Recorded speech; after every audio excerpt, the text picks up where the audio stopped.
Señor, cantante de alabanza.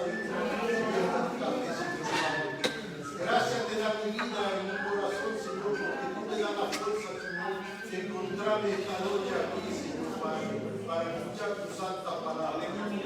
Y bendice, Señor, al Pepe, Señor, que va a anunciar, Señor, tu palabra, Señor.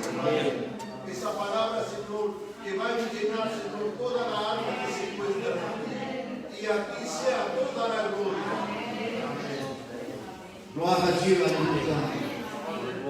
Malgré qu'on vit des temps difficiles, malgré qu'on entend des choses, ça fait du bien quand on reçoit l'Esprit de Dieu.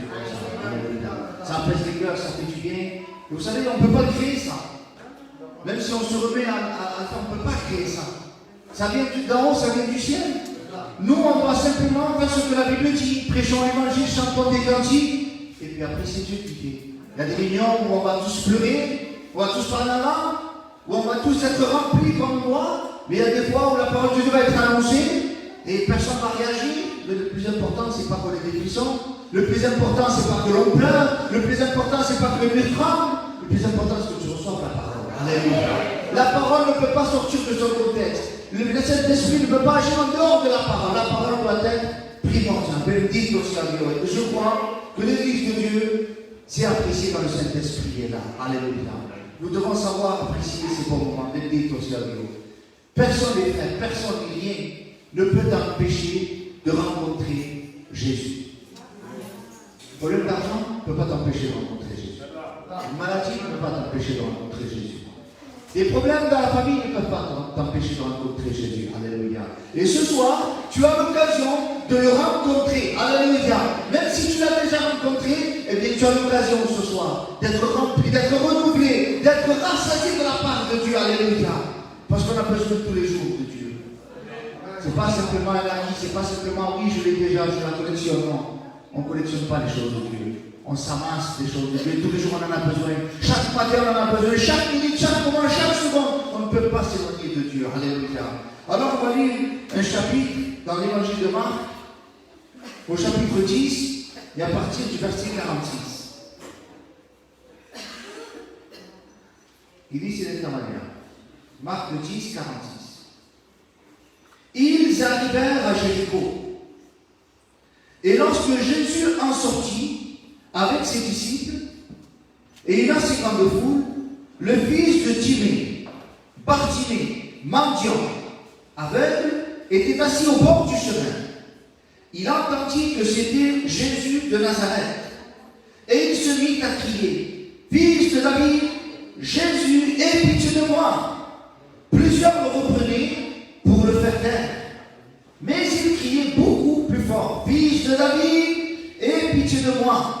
Jésus s'arrêta et dit, « Appelez-le. » Ils appelèrent l'aveugle en lui disant, « Prends courage, lève-toi, il t'appelle. » L'aveugle jeta son manteau et se levant d'un bond vint vers Jésus. Jésus prenant la parole lui dit, « Que veux-tu que je te fasse ?» « Rabboni, répondit l'aveugle, « que je recouvre la vue. » Et Jésus lui dit, « Va, ta foi t'a sauvé. » Aussitôt, il recouvra la vue et suivit Jésus dans le chemin.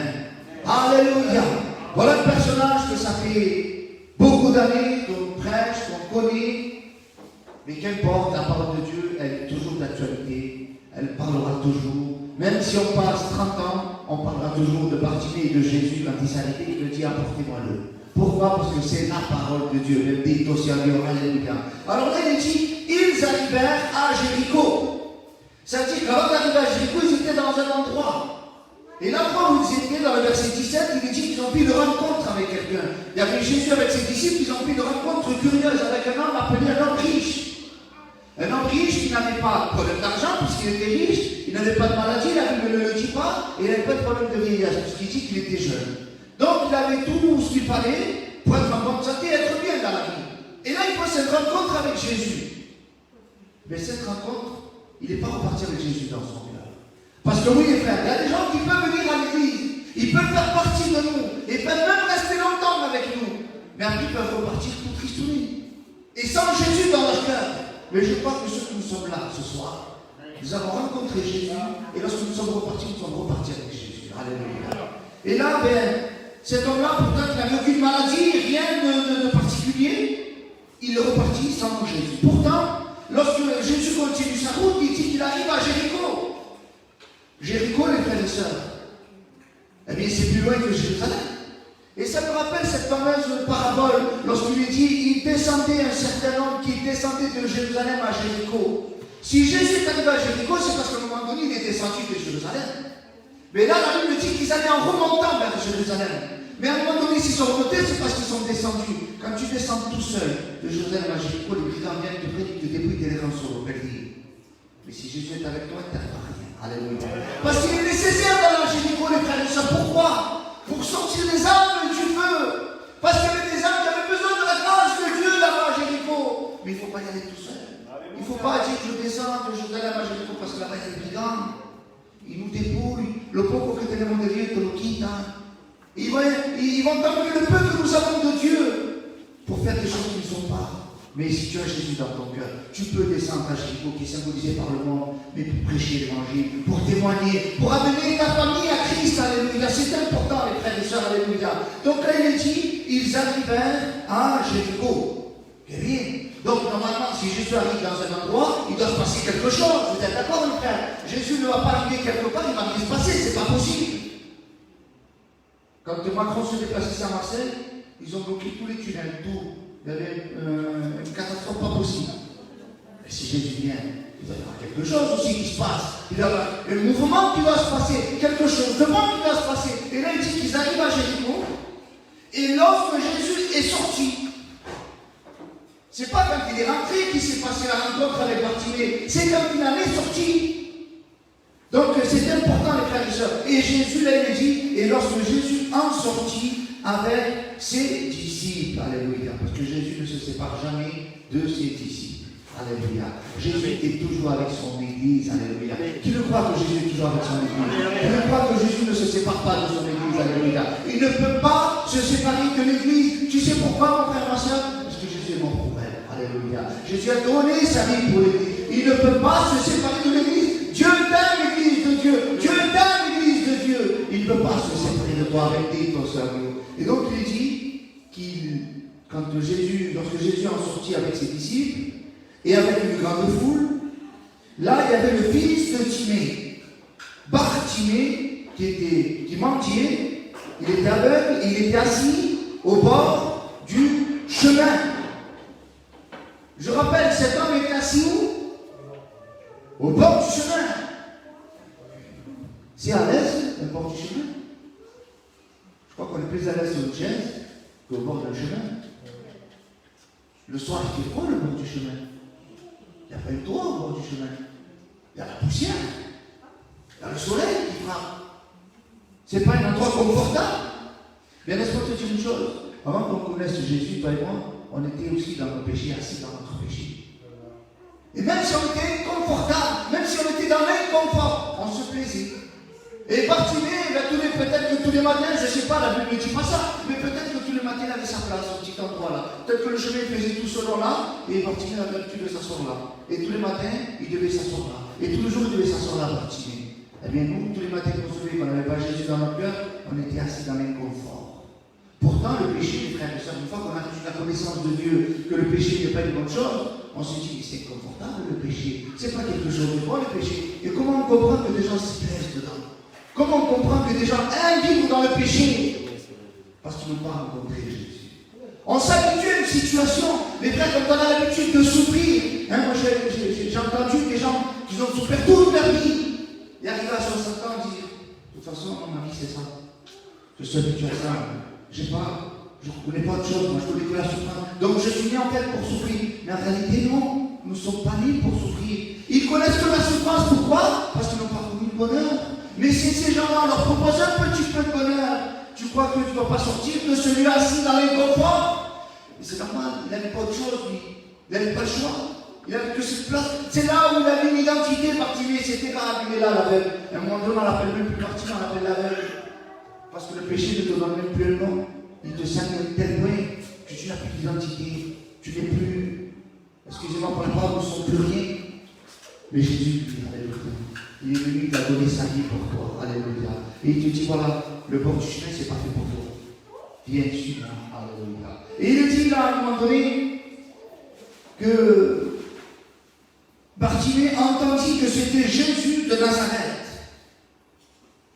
Et il se mit à crier, Fils de David, aie pitié de moi. À quel moment il a crié à Jésus? Quand il a entendu que c'était Pierre qui passait? Je vous pose la question. À quel moment il a crié, Bartimée? Quand il a entendu que c'était Jésus de Nazareth. Tant qu'il passera des autres personnes, des frères et sœurs, laissons passer. Mais quand tu verras Jésus passer, alléluia. Quand tu entendras la parole de Dieu passer, là, il saisit l'occasion, alléluia. Bartimée, lui, a saisi cette occasion. Il ne pouvait pas voir Jésus, lui. Alors il se pliait simplement à ce qu'il attendait. Et à un moment donné, il entend que c'est Jésus de Nazareth. Ah, c'est mon occasion. Je la saisis, alléluia. Bartimée a saisi son occasion. Tu vas la saisir la tienne ce soir. Parce que tu vas saisir l'occasion que Jésus te donne là ce soir, de l'accepter. Tu peux repartir chez toi tranquille avec Jésus dans ton cœur. Tu es venu, tu étais assis au bord du chemin, tu étais avec le mendiant sans rien, mais tu peux repartir avec la vue, tu peux repartir avec Jésus dans ton cœur, avec le bonheur dans ta vie, alléluia. Mais tu dois saisir l'occasion, alléluia. Il aurait pu faire la sourde oreille, Bartimée. Il aurait pu dire, attends. De toute façon, j'ai l'habitude d'entendre des rois passer, il y a eu le roi de Jérusalem, il est passé, ça m'a rien fait, j'ai l'habitude. Non, il a saisi l'occasion, alléluia.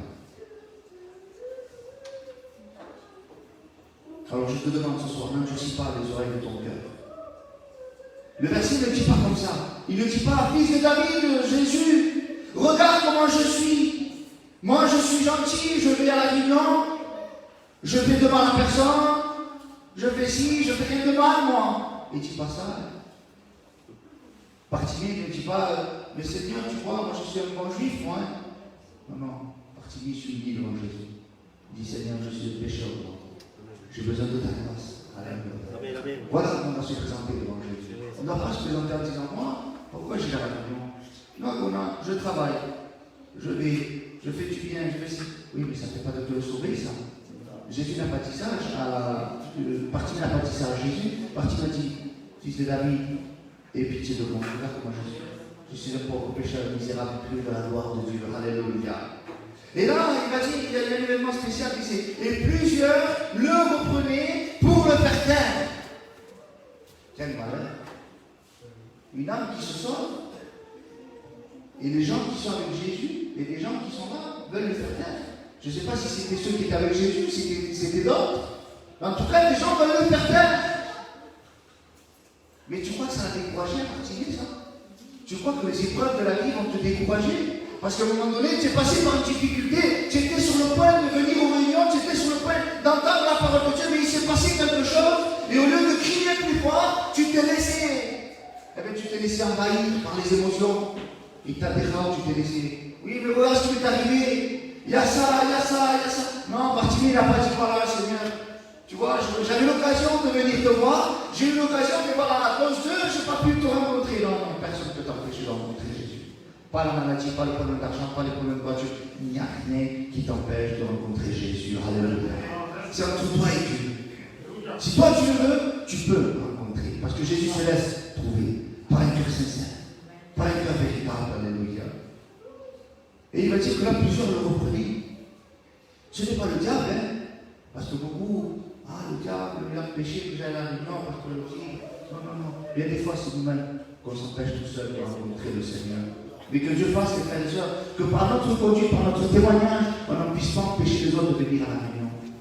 Parce que des fois, ça peut arriver, ça. Ce qu'on est en train de vivre en ce moment avec l'Église, ne croyez pas qu'on est tout joyeux, hein. Ça fait du mal à les cœurs. Beaucoup de serviteurs de Dieu ont pleuré. Parce que ce n'est pas de maintenant un frère que ça fait tant d'années qui a suivi. Et du jour au lendemain, ils ont le cœur qui saigne, ça fait du mal. Mais les frères, ne soyons pas de ceux qui empêchent les gens de se sauver. N'empêchons rien. Laissons que le Seigneur agisse dans les cœurs. Oui, il y a des règles, oui, il y a des choses qu'on doit respecter. Mais que Dieu fasse que je ne puisse pas être un empêchement pour mon frère. Que je ne puisse pas être un empêchement pour ma soeur. Alléluia. Au lieu d'empêcher les gens de venir à Jésus, laissons. Est-ce que notre vie, quand on mire, quand on est en Allemagne, quand il est là, c'est vrai, Elle donne envie d'aller à la réunion. Ah, mais c'est sûr que si à la maison, elle n'a pas le même aspect que ici, ah, c'est pas normal. Si moi, vous me voyez tout comme ça et à la maison, je ne suis pas comme ça, c'est pas normal, les frères. Il faut qu'on donne envie aux gens. Mais donner envie, on n'est pas des commerciaux, on n'est pas là à vendre du rêve. Hein. On n'est pas là à dire oui, viens à la réunion, tu vas voir, ça va tout ça, manger, t'es pas là. Non, non, non, non. C'est pas ça. Et une vie tout ça. Et une vie comme le Seigneur veut. Et tu verras que les gens vont avoir des regards sur toi. Et tu vas dire, comment il fait lui? Comment il fait que tout réussit? Et il fait, pourtant, j'habite dans un HLM, j'habite 3. Je paye 650 € par mois. Ça ne fait pas rêver. Dans une résidence, ça me folle. Ça ne fait pas rêver du tout. Mais la paix que j'ai dans mon cœur, alléluia. Je n'ai changé pour rien au monde. Et le plus important, frère, c'est de donner envie aux gens qui viennent à écouter la parole de Dieu, qui viennent écouter la parole de Dieu. Qui est bon lorsque j'entends des témoignages de la part de Dieu. Mais tu vois, tel frère, ça me fait plaisir de le voir parce que malgré ses difficultés, malgré sa maladie, malgré ses problèmes d'argent, malgré que la voiture est cassée, malgré qu'il ait des soucis, mais tu vois, il est là, il témoigne de la part de Dieu, alléluia. Oui, les frères, plus que jamais, on doit être des sentinelles de la part de Dieu ici dans ce monde. Parce que le monde n'a pas besoin de richesse, le monde a besoin de Jésus. Le monde n'a pas besoin de politique, le monde a besoin de Jésus. Le monde n'a pas besoin de grandes choses, il a besoin de notre Seigneur Jésus-Christ. Et ça, tu l'as dans ton cœur, dans ton foyer. Alors sachons respecter ce que nous avons dans notre cœur, alléluia. Et ensuite il dit, mais il criait beaucoup plus fort, fils de David, aie pitié de moi, alléluia. Pourtant il est toujours avec le garçon. Il est là, assis au bord du chemin. Il a crié une première fois. Ah, peut-être que ça a marché, peut-être que c'est magique. L'évangile, c'est pas magique. L'évangile, c'est pas les frissons. L'évangile, c'est pas que chanter. L'évangile, c'est pas que sauter. L'évangile, c'est pas ça, les frères et sœurs. L'évangile, c'est que tu reçois Jésus, tu es sauvé. L'évangile, c'est que on était tous pour la perdition, mais Jésus vient change les cœurs. Alléluia. Ça, c'est l'évangile. Alléluia. Là, il était là, Bartimée, il est aveugle. La première fois, il crie. On l'empêche de crier et il n'est pas guéri. Et il est au bord du chemin. Mais la première fois, ça n'a pas marché. Je vais retenter. Fils de David, aie pitié de moi, alléluia. À un tel point qu'il a crié tellement de son cœur, alléluia. La Bible dit que Jésus s'arrêta. Alléluia. Pourtant, Jésus était en mouvement, il continue à marcher. Si Bartimée ne le pas, Jésus continue. C'est Bartimée qui a fait arrêter Jésus. Parce que Jésus, lui, il était là, il marchait, je te donne l'occasion d'être sauvé. Tu le veux?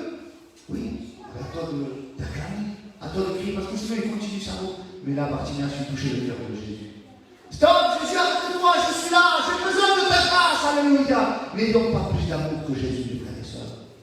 N'ayons pas plus de cœur que Jésus. Parce que les croyants étaient au lycée. L'amour de Dieu n'est pas plus grand que la justice de Dieu et que la sainteté de Dieu. Dieu est équilibré en toutes choses, alléluia. Jésus, lui, ce qu'il veut, c'est que tout le monde soit sauvé, il n'y a pas de problème. Mais après, le jeune homme riche, il va pas beaucoup derrière. Jésus n'est pas allé le voir en disant, bon, allez, ça va, toi, je suis une exception. Toi, tu es bien gardé pour toi, et on fait partage avec moi. Non, Jésus, c'est pas ça. On ne peut pas avoir plus d'amour que Jésus. On ne peut pas avoir plus d'amour que notre Sauveur. Il y a un si grand amour pour nous qu'il a donné sa vie pour chacun d'entre nous. Voilà l'amour de Dieu, alléluia. Donc, à un moment donné, Bartimée a fait arrêter Jésus. Merci Seigneur, gloire à Dieu. Et il est dit que Jésus s'arrêta et il dit, appelez-le. Et regardez le détail. Appelez-le. Mais comment il s'appelle cet homme? Bartimée, non? Et comment il appelle? Et ils appellèrent l'aveugle. Pourquoi vous donnez ce nom? Il ne s'appelle pas Bartimée, il appelle non? Oui, parce que le péché, il te fait devenir une personne que tu n'as pas envie d'être. Il te fait devenir quelqu'un que tu n'es pas en réalité. Et lorsqu'on vient devant Jésus, eh bien, on est tellement misérable. On n'a plus l'image que Dieu nous avait donnée au commencement. On n'a plus cette image de la sainteté. Lorsque Dieu a créé l'homme et qu'il a dit, je le ferai à mon image. Or, aujourd'hui, le monde n'est plus à l'image de Dieu. Aujourd'hui, il est à l'image des hommes politiques, aux hommes du monde. Tout ça à cause du péché. Et lorsqu'on appelle quelqu'un, maintenant, il y en a beaucoup qui disent c'est notre site. Et là, maintenant, on est des numéros aujourd'hui. Bah, sécurité sociale, je suis monsieur Romain. Il y en a beaucoup. Donnez-moi le numéro de sécurité sociale. Ah oui, ça y est, on connaît. On n'a plus d'identité, non seulement maintenant, pour le moment, nous ne sommes plus rien. Et plus tard, les frères, ça va être encore pire. Lorsqu'il va instituer la marque de la bête, tout ça, ils ne t'appelleront plus par ton prénom. Ils te diront le numéro 802, et toi tu seras là, tu auras le numéro 802, et ainsi de suite. Mais Jésus t'appelle par ton prénom. Alléluia. Et il te dit, moi, j'ai donné ma vie pour toi. Alléluia. Tu vois dans mes yeux. Peut-être que tu ne donnes pas aux yeux du monde. Peut-être que le monde n'a pas misé un sou sur toi. Mais moi, j'ai donné ma vie. J'ai donné mon sang. Alléluia. Je me suis donné entier par amour pour toi. Alléluia. Alors, c'est ici l'occasion de rencontrer le Seigneur. Alléluia. Alors là, il dit que appelez-le. Et ils appelèrent l'aveugle. Ah. Alors, au commencement, ils le font taire. Et maintenant, ils l'appellent. Oui, parce que quand Jésus donne le nom, tout le monde va obéir. Peut-être que c'était les mêmes qui avaient fait taire cet aveugle-là. Mais les mêmes qui ont fait taire cet aveugle, Jésus leur dit, appelez-le maintenant. Ah. Ne le faites plus taire, appelez-le. Ils sont obligés d'obéir à Jésus. Alléluia. Pour une femme, pour un homme appelé Martin, au bord du chemin. Alléluia. Et donc ils lui ont dit, prends courage, lève-toi et il t'appelle. Ah, ça y est, Jésus a répondu à la prière. Il a entendu ma prière, alléluia. Et il va dire la Bible, prends courage, lève-toi, il t'appelle. L'aveugle jeta son manteau et se levant d'un bond vint vers Jésus. Donc il est assis au bord du chemin, il fait un bond, il se lève, il jette le manteau, il est guéri ou pas là? Non, il est toujours aveugle. Il jette son manteau, ça y est. La délivrance, elle est proche. Alléluia. Qui le croit que la délivrance est proche? Jésus vient bientôt chercher son église. Ça y est, ce manteau-là de la justice de l'homme qui ne vaut pas. Hein, la Bible dit que la justice de l'homme est comme un vêtement souillé. On le jette, Seigneur, non, parce que Jésus revient bientôt. Alléluia. Et je veux que le Seigneur vienne chercher son église. Alléluia. Et là, cet homme-là jette ce manteau, ça y est, il a fait l'acte de foi. Oui, ça y est. Je jette mon manteau. Et Jésus lui dit, va, car ta foi t'a sauvé. Aussitôt, il recouvra la vue et suivit Jésus dans le chemin. Alléluia. La Bible dit que le malheureux crie, l'Éternel entend et le délivre de sa détresse. La Bible dit, celui qui confesse et délaisse son péché obtient miséricorde. Alléluia. Et je termine avec ça. Bartimée, on a compris, il était au bord du chemin, il était assis. Lorsqu'il se présente devant Jésus, il est debout, il reçoit la guérison. Et la Bible dit qu'il n'est plus assis, mais qu'il marche avec Jésus sur le chemin. Donc il avait une position d'être assis sur le chemin, mais comme il a reçu Jésus dans le chemin, qu'est-ce qu'il fait maintenant? Il ne s'assoit plus sur le chemin. Et il marche sur le chemin. Alléluia. Mais oui, il est assis quelque part. Mais il n'est pas debout, il ne marche pas. Oui. Avant, il était assis dans le péché. Maintenant, il a un mouvement, il marche sur le chemin. Mais la Bible dit dans Éphésiens 2, au verset 6, il nous a ressuscités ensemble dans les lieux célestes en Jésus-Christ. Et nous sommes assis en Jésus-Christ dans les lieux célestes. Là, il n'est pas assis sur le bord du chemin. Nous sommes l'Église de Dieu, elle n'est pas assise sur le bord du chemin. Elle n'est pas avec un mendiant, elle n'est pas pauvre, non. Nous avons pris, avant, oui, nous étions dans notre péché, on était sur un chemin assis, délaissé, de côté. Jésus nous a donné cette occasion de rencontrer le Seigneur. Alléluia. On a saisi l'occasion. Oui, Seigneur, je veux te rencontrer. Pour ma part, en 2007, j'ai rencontré le Seigneur. Et depuis, je suis dans le chemin. Et je marche dans le chemin. Ah, tout n'est pas rose. J'en ai commis des erreurs. J'en ai fait des erreurs. Mais je continuerai à marcher dans le Seigneur. Je préfère être repris de la part de Dieu. Je préfère que des hommes de Dieu me reprennent. Quand c'est arrivé, les frères et sœurs. Ça m'est arrivé parce qu'on peut commettre des erreurs. Mais heureusement qu'il y a des anciens qui sont là. Et qui sont là pour t'encourager. Ils ne sont pas là pour nous faire du mal. Ils sont là pour nous montrer le bon chemin. Eux-mêmes, ils ont marché avant nous dans le chemin. C'est pas moi qui vais inventer un nouveau chemin. Même si je suis gentil, même si je suis bon, même si je suis tout ce que vous voulez. Un bel ange. Et imaginez-moi un bon ange avec des bleus, des beaux. La Bible dit quand il viendra un ange du ciel, quand il viendra un ange, vous apportez notre évangile, recevez-le, il t'aura rappelé, c'est ça qui dit la Bible? Non, qu'il soit de l'antenne. On ne doit pas, les frères et sœurs. Nous devons marcher dans les pas de nos anciens. Tant que ça reste dans la Bible, tant que ça reste dans les chemins de Dieu, on n'a pas de poids, les frères et sœurs. Et donc là, la Bible nous enseigne Avant, nous étions dans le péché, assis.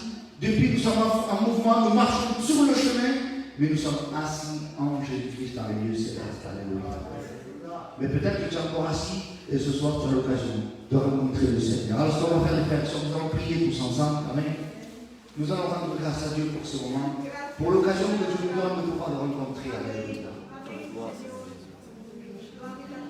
Seigneur, mon âme veut te louer, Jésus. Mon âme veut t'exalter, Seigneur. Seigneur, ta parole a été annoncée, Seigneur. Seigneur, je t'en supplie maintenant.